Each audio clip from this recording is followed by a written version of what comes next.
আমি এই সংসদে দাঁড়িয়ে এটা হিস্টোরিক্যাল ডকুমেন্ট হিসেবে থাকবে, এটা এই বছর পাস না হোক, আগামী বছর পাস না হোক, সংখ্যাগরিষ্ঠতার দোহাই দিয়ে হয়তো এটাকে ল্যাপস করা যাবে, কিন্তু এই সংসদে জাতীয় মানবাধিকার কমিশন অবশ্যই পাস হবেই হবে। মানুষ 2024 সালের কোনো এক মাসে, জুলাইয়ের আগে, এটা ফেব্রুয়ারি, জানুয়ারি, মার্চ, যদি এটা তৎকালীন ফেসিবাদ সময়ে যদি এই বিলটাকে 2025 সালের যে আপনাদের জাতীয় মানবাধিকার কমিশনের যে অধ্যাদেশটা আছে সেটা যদি এই সংসদে উত্থাপন করা হতো, 300 জন এখানে যারা যারা উপস্থিত আছেন প্রত্যেকেই চাইতেন এই জাতীয় মানবাধিকার কমিশনটা সেটা যেন পাশ করা হয়। কিন্তু আজকে সময় পাল্টিয়েছে, ঋতু পরিবর্তন হয়েছে, আজকে চেয়ার পরিবর্তন হয়েছে, দিক পরিবর্তন হয়েছে, আমরা জাতীয় মানবাধিকার কমিশনের বিরুদ্ধে আমরা অবস্থান নিচ্ছি। মাননীয় স্পিকার, এই যে আইনটি আজকে যেটি পাশ করানোর কথা বলা হচ্ছে, এটির মধ্য দিয়ে 2009 সালের জাতীয় মানবাধিকার কমিশনের যেই আইনটি সেটিকে রিস্টোর করা হবে। জাতীয় মানবাধিকার কমিশনের যে 2009 সালের যে আইনটি আছে সে আইনের প্রয়োগ দীর্ঘ 17 বছর ধরে হয়েছে, সেটি আমরা দেখেছি।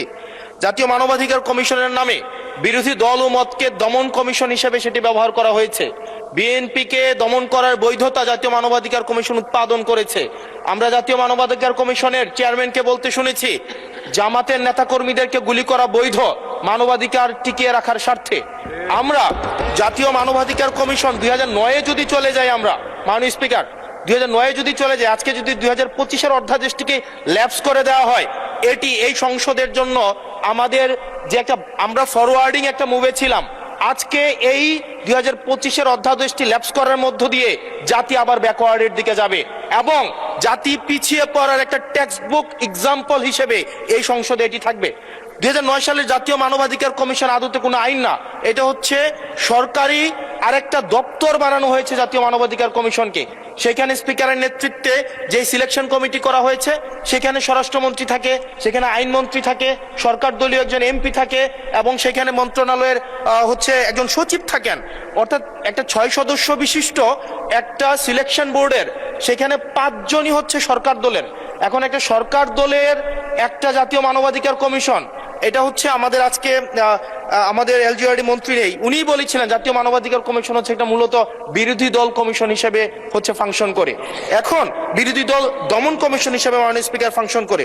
মাননীয় স্পিকার, জাতীয় মানবাধিকার কমিশন যখন এটা বিরোধী দল মত দমন কমিশন হিসেবে ফাংশন করে, আদতে এই কমিশনটা কিন্তু আমরা যদি দেখি, মানবাধিকার যেখানে যেখানে ক্ষুণ্ণ হয়েছে এগুলা কিন্তু সরকারি সংশ্লিষ্ট সংস্থা করেছে।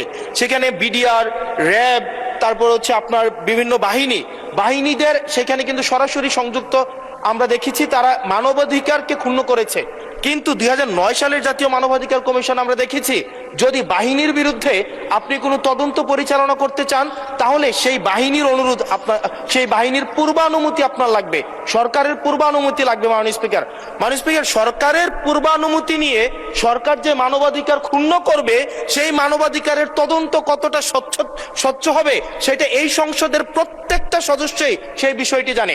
আজকে সরকার দলের একজন মাননীয় সংসদ সদস্যের আজকে এই বিলের যে ল্যাপস করে দেওয়া হবে 2024 সালের কোনো এক মাসে, জুলাইয়ের আগে, এটা ফেব্রুয়ারি, জানুয়ারি, মার্চ, যদি এটা তৎকালীন ফেসিবাদ সময়ে যদি এই বিলটাকে 2025 সালের যে আপনাদের জাতীয় মানবাধিকার কমিশনের যে অধ্যাদেশটা আছে সেটা যদি এই সংসদে উত্থাপন করা হতো, 300 জন এখানে যারা যারা উপস্থিত আছেন প্রত্যেকেই চাইতেন এই জাতীয় মানবাধিকার কমিশনটা সেটা যেন পাশ করা হয়। কিন্তু আজকে সময় পাল্টিয়েছে, ঋতু পরিবর্তন হয়েছে, আজকে চেয়ার পরিবর্তন হয়েছে, দিক পরিবর্তন হয়েছে, আমরা জাতীয় মানবাধিকার কমিশনের বিরুদ্ধে আমরা অবস্থান নিচ্ছি এবং আজকে আমাদের এই অবস্থান রং সাইড অফ দা হচ্ছে আমাদের রাইট অর রং, আমরা যে মোরালিটির আমরা রং সাইডে অবস্থান নিচ্ছি, এটা টেক্সট বুক এক্সাম্পল হিসেবে ইতিহাসে লিপিবদ্ধ থাকবে। মাননীয় স্পিকার, এই আইনটা এটা শুধুমাত্র যে জাতীয় মানবাধিকার কমিশন শুধুমাত্র এটার সাথে সম্পর্কিত না, বরং এটা আরো 2টা অধ্যাদেশের সাথে সম্পর্কিত।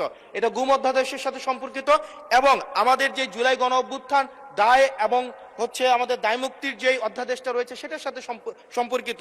আজকে 2025 সালের জাতীয় মানবাধিকার কমিশন এটাকে ল্যাপস করার মধ্য দিয়ে আদতে বাকি 2টা অধ্যাদেশকে অর্নামেন্টাল করে ফেলা হয়।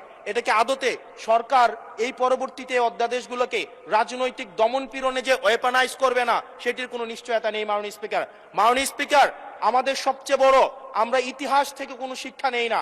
আমি এই সংসদে দাঁড়িয়ে, এটা হিস্টোরিক্যাল ডকুমেন্ট হিসেবে থাকবে, এটা এই বছর পাস না হোক, আগামী বছর পাস না হোক, সংখ্যাগরিষ্ঠতার দোহাই দিয়ে হয়তো এটাকে ল্যাপস করা যাবে, কিন্তু এই সংসদে জাতীয় মানবাধিকার কমিশন অবশ্যই পাস হবেই হবে। মাননীয় স্পিকার,